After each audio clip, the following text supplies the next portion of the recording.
राधे राधे दोस्तों, welcome to our my channel. आज हम बनाने जा रहे हैं मटरी। हमने लिया है यहाँ पर आटा।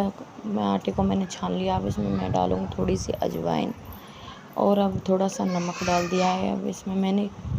अब मैं इसमें थोड़ी सी डालूँगी लाल मिर्च और थोड़ी सी डालूँगी कस्तूरी मेथी। मैंने इसमें कस्तूरी मेथी डाल दी है।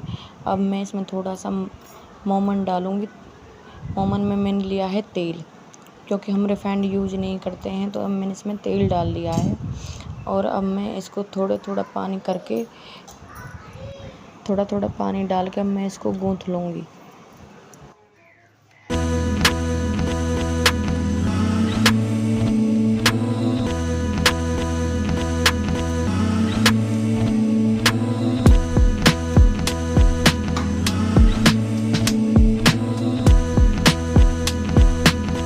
अब मैं आटे को थोड़ी देर के लिए ढक के रख दूँगी। अब हमारा आटा तैयार हो गया। मैं इसमें 2-3 लूच और मार लूँगी। उसके बाद अब मटरी बनाने की तैयारी करेंगे।